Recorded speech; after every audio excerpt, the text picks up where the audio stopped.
Canal 1, el primero en tu corazón.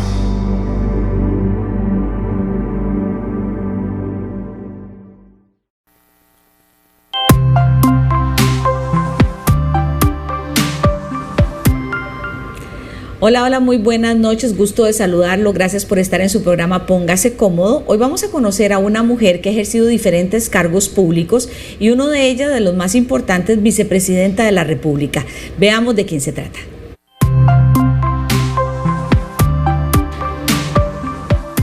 Bueno, hoy me acompaña doña Ana Elena Chacón. ¿Cómo está, doña Ana?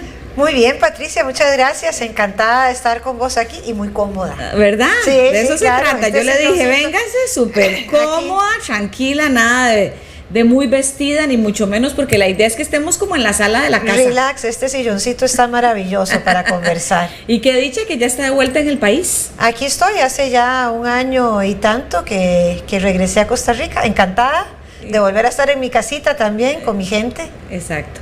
Vamos a ir conociéndola poco a poco porque, como les decía, la conocemos como vicepresidenta de la República y otra serie de cargos públicos que usted ha desempeñado en el país. Sin embargo, bueno, aquí lo tengo. Estuvo en CONAPIS, presidenta 8 años, directora de Triángulo de Solidaridad, en el gobierno de Miguel Ángel Rodríguez, viceministra de Seguridad Pública, diputada, comisionada de las Naciones Unidas por el tema del VIH, ¿verdad? Estuvo también en Deloitte, vicepresidenta de la República, embajadora de Costa Rica en España, qué dichosa, me come la cochina envidia. Ahora es consultora de la Universidad de Oxford, ¿verdad? Así es. O sea, no es jugando el montón de cargos públicos que ha tenido. Pero la idea es irla conociendo desde el principio. Cuéntenos un poco de su infancia, dónde creció, sus papás. Su papá también fue un hombre muy conocido a nivel político, pero cuéntenos un poquito esa historia. Y ahí después don Ricardo nos va mostrando parte de esas fotos. Claro. Bueno, yo nací en Guadalupe. Soy la menor de 3 hermanos, rematada cuando era chiquitilla, ¿verdad? Creo que mi pobre madre tenía poca paciencia para llevar ya con 3 hijos a una chiquilla tan inquieta como yo. La verdad que fui muy feliz, estoy muy agradecida con la vida de haber nacido en un hogar con una enorme estabilidad. Mi papá y mi mamá tienen, creo que 66 años de casados.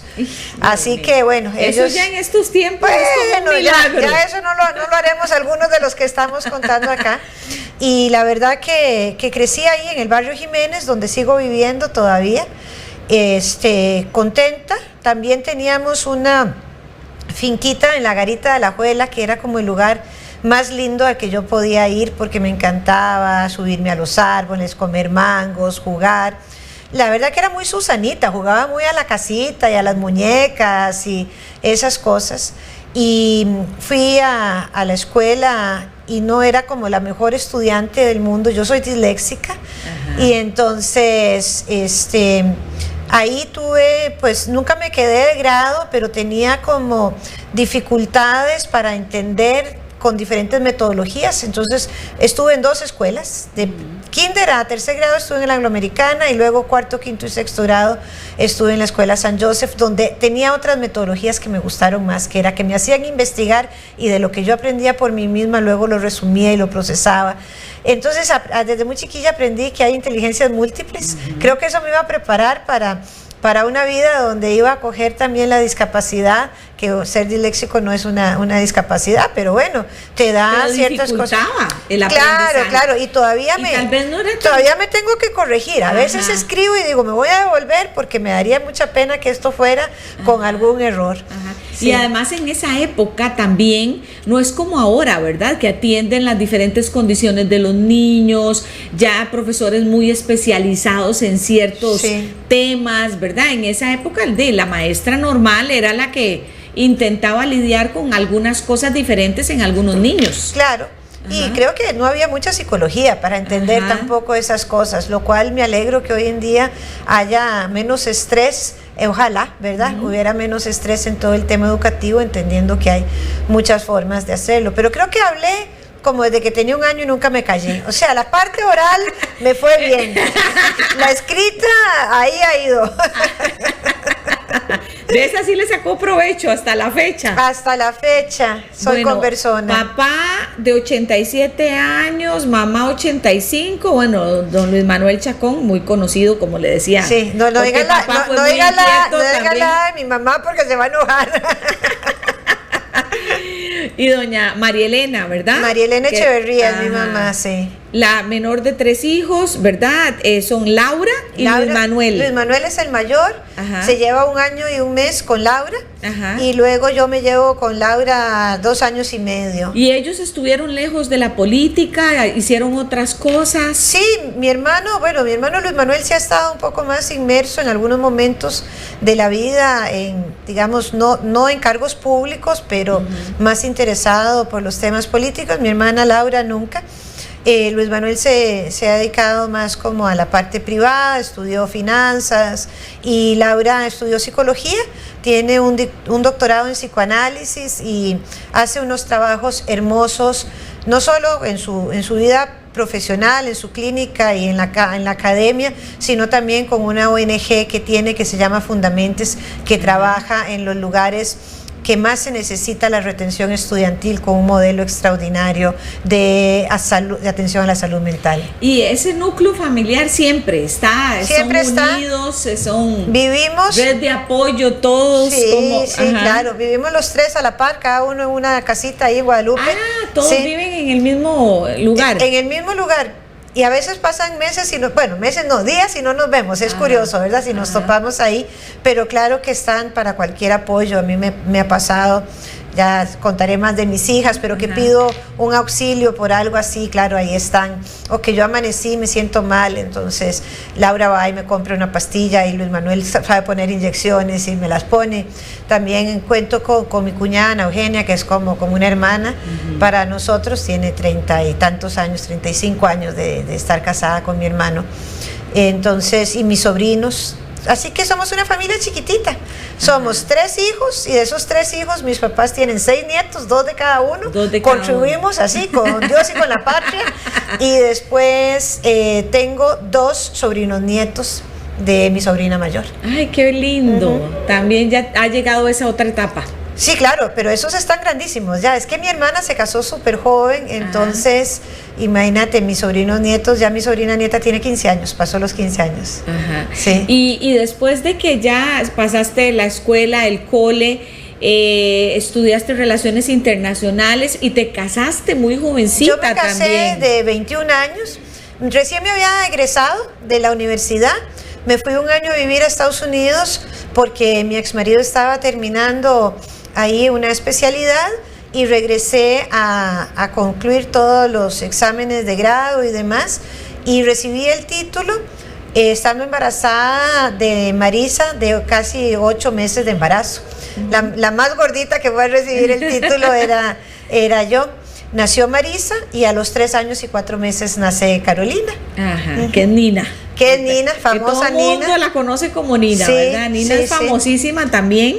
Y ese par de huilas de ahí han sido mi adoración.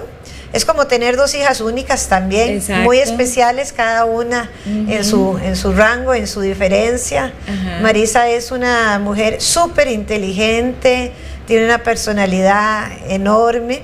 Y Nina pues nació con síndrome de Down, entonces cada una en su estilo he tenido como el privilegio de irla sacando adelante, y lo mejor es que hoy son un par de adultas que son, yo digo, buenos seres humanos. Porque Marisa tiene 38 ya. Y Nina va a cumplir 35. Y Nina 35. Sí. O sea, ya enormes las dos. Enormes. ¿Verdad? Y aparte de estudiar Relaciones Internacionales, me imagino que la vena política le entró mucho por papá.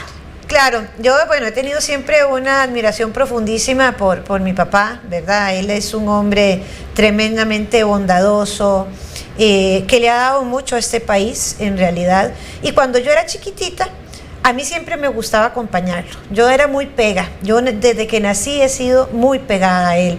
Y él me llevaba a plazas públicas. Yo recuerdo que abríamos la ventana del carro cuando empezaban las elecciones y sacábamos una bandera de papel que en aquellos años eran los colores azul y amarillo, porque mi papá era de Unificación Nacional. y trabajaba, y me acuerdo la campaña de Fernando Trejos Escalante. Ahí ya apenas yo aprendía a leer y a escribir, tendría 7, 8 años, y él me dejaba en una escuela haciendo guía. A las 5 de la mañana, la que se levantaba el día de las elecciones era yo con él a las 5 de la mañana. Y me dejaba haciendo guía y me decía, usted entra ahí a la Escuela Perú, al edificio metálico, y busca a doña fulanita. Le dice que es mi hija y que usted va a ser guía. Y yo iba ahí y andaba jalando, señor, ¿va a votar? Y yo, me ponía feliz cuando alguien me decía que sí y que lo acompañara a la mesa.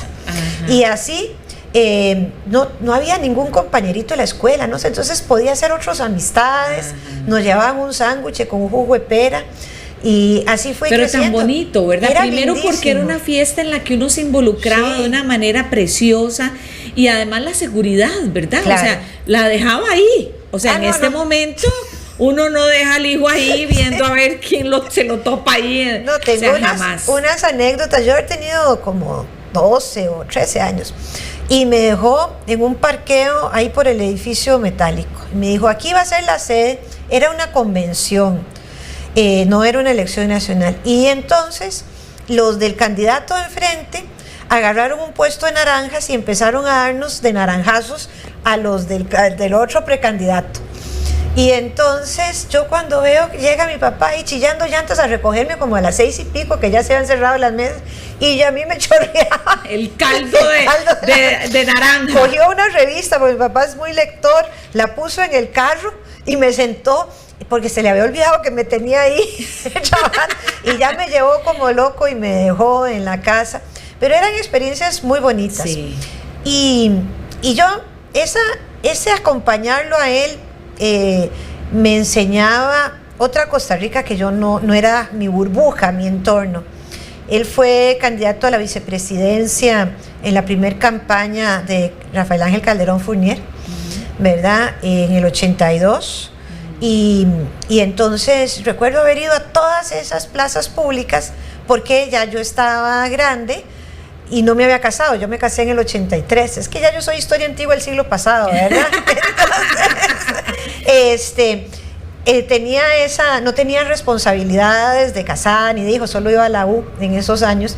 Entonces lo acompañé a todas las plazas públicas y era lindo. Las plazas públicas era algo precioso, preciosísimo, música, la emoción de darle la mano al candidato. Y yo me acuerdo que los canales de televisión en esa época hacían tomas aéreas de las plazas públicas, entonces uno medía a qué tanta gente había ido a una, qué tanta gente había ido a otra. Eso era el cierre, que era en el Paseo Colón, y además se rifaba el sábado o el domingo. En el bipartidismo él tenía que ver, entonces él se rifaba, digamos, a Liberación le tocaba el sábado y a la Unidad el domingo o viceversa. Entonces era importante que te tocara el domingo porque podías llenar más. Y también dónde quedaba, ¿verdad? El lugar donde te dejaban poner la tarima.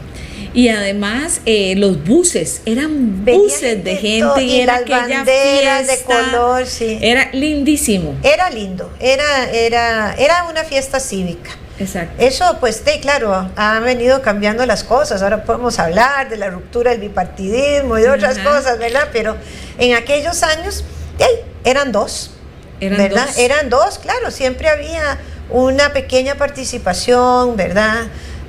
Sobre todo de candidatos a diputados, que se tenía uno, como fue el famoso Cachimbal o así. Sí, me acuerdo. Se tenía un diputado de izquierdas en general que salían ahí, que hacían cosas muy comunales.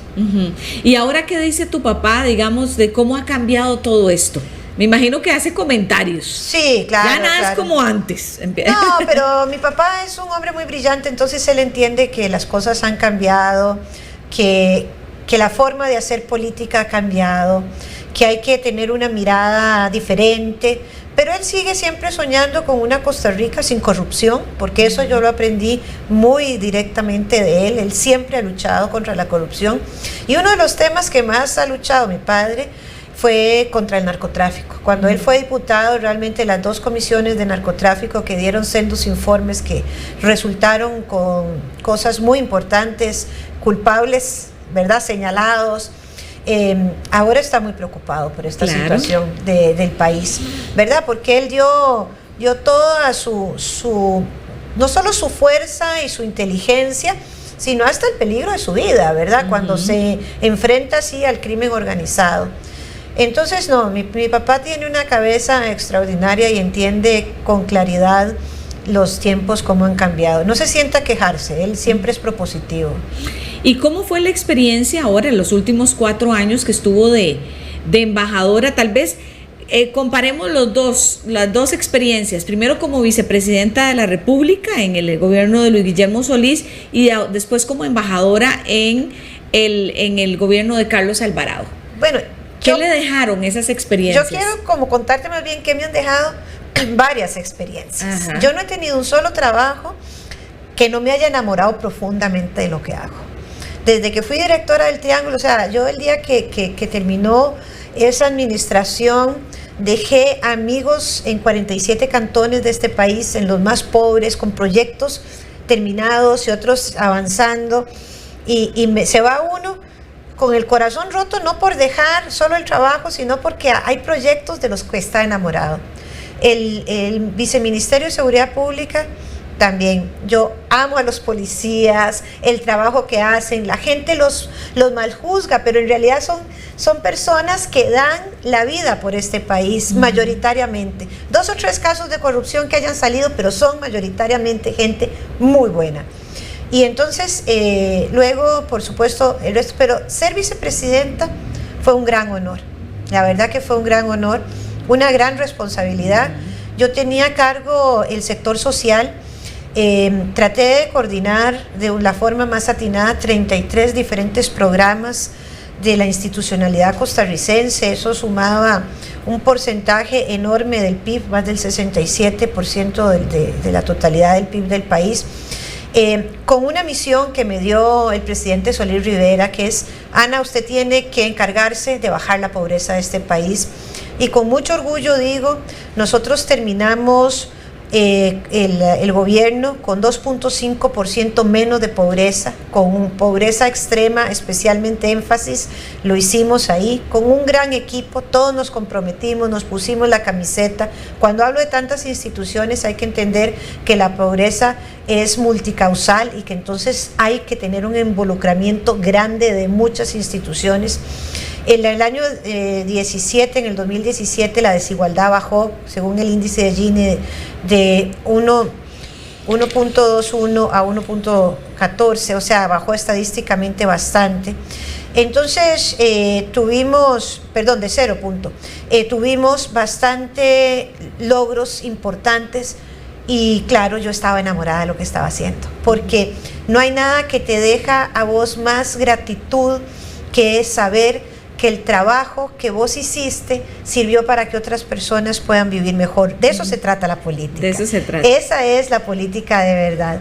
Me están pidiendo que vaya a corte, okay. Pero ¿le parece si cuando regresamos contamos de España? Contamos de España. Sí. Ya casi volvemos. Quédese con nosotros.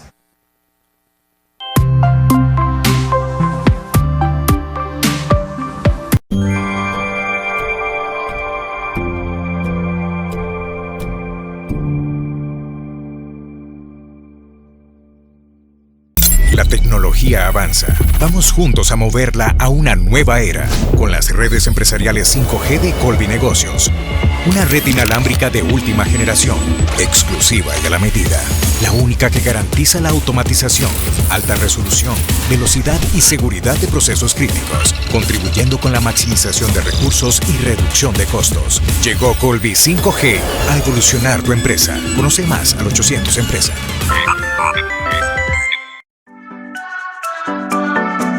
¿Querés ser parte del viaje seguro por la niñez? World Vision te está buscando. ¿Sabes cómo superhéroes, al igual que vos, cambian la vida de los niños, niñas y adolescentes? Ellos te lo van a explicar. Aprendo a hacer las cosas sola. Ahora conozco mis emociones. Siempre juego con mis amigos. Los niños y niñas son el futuro, pero también son el ahora. Y vos podés ser de aquellas personas que le dicen sí a la niñez y sí a las oportunidades. La Municipalidad de Goicoechea agradece a contribuyentes y patentados que paguen sus obligaciones. Está el cobro el primer trimestre de impuestos y el segundo trimestre de patentes comerciales y licencias para la venta de bebidas alcohólicas. Periodo vence el 31 de marzo de 2024. Construimos juntos un mejor cantón.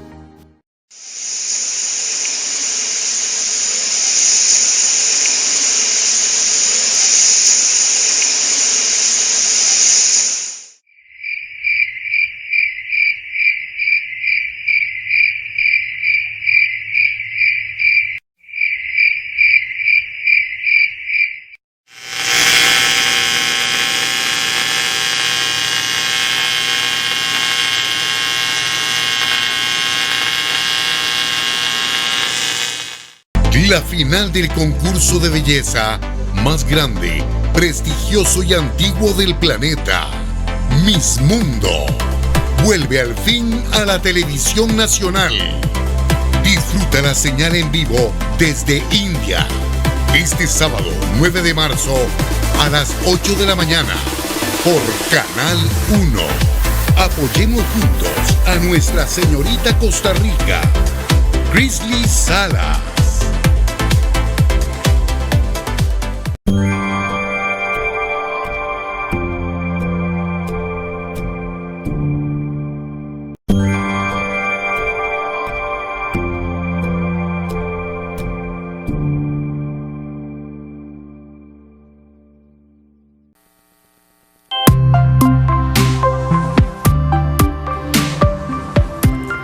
Gracias por continuar con nosotros. Hoy estamos conversando con doña Ana Elena Chacón, ex vicepresidenta de la República. Hemos hablado con ella y hemos hecho un viaje para conocer un poco de su vida, su niñez, su adolescencia, casada, no casada, sus hijas, su trayectoria política y pública. Y estábamos hablando, antes de ir a corte, de cómo la marcó su puesto como vicepresidenta de la República, ¿verdad?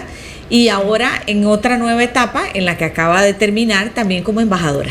Claro, yo entro a ser embajadora, un nombramiento que Carlos Alvarado pues me da el honor de ir a representar a Costa Rica a una de las embajadas más importantes, de hecho la más importante de Europa, que es la embajada en Madrid. Yo me monté en ese avión sola con Nina y dije, bueno, qué aventura vamos, aquí sí que no tenemos ni familia, ni amigos, ni mucho que hacer, pero fue una ciudad que nos acogió con gran cariño. Hay muchísimas oportunidades para las personas con discapacidad.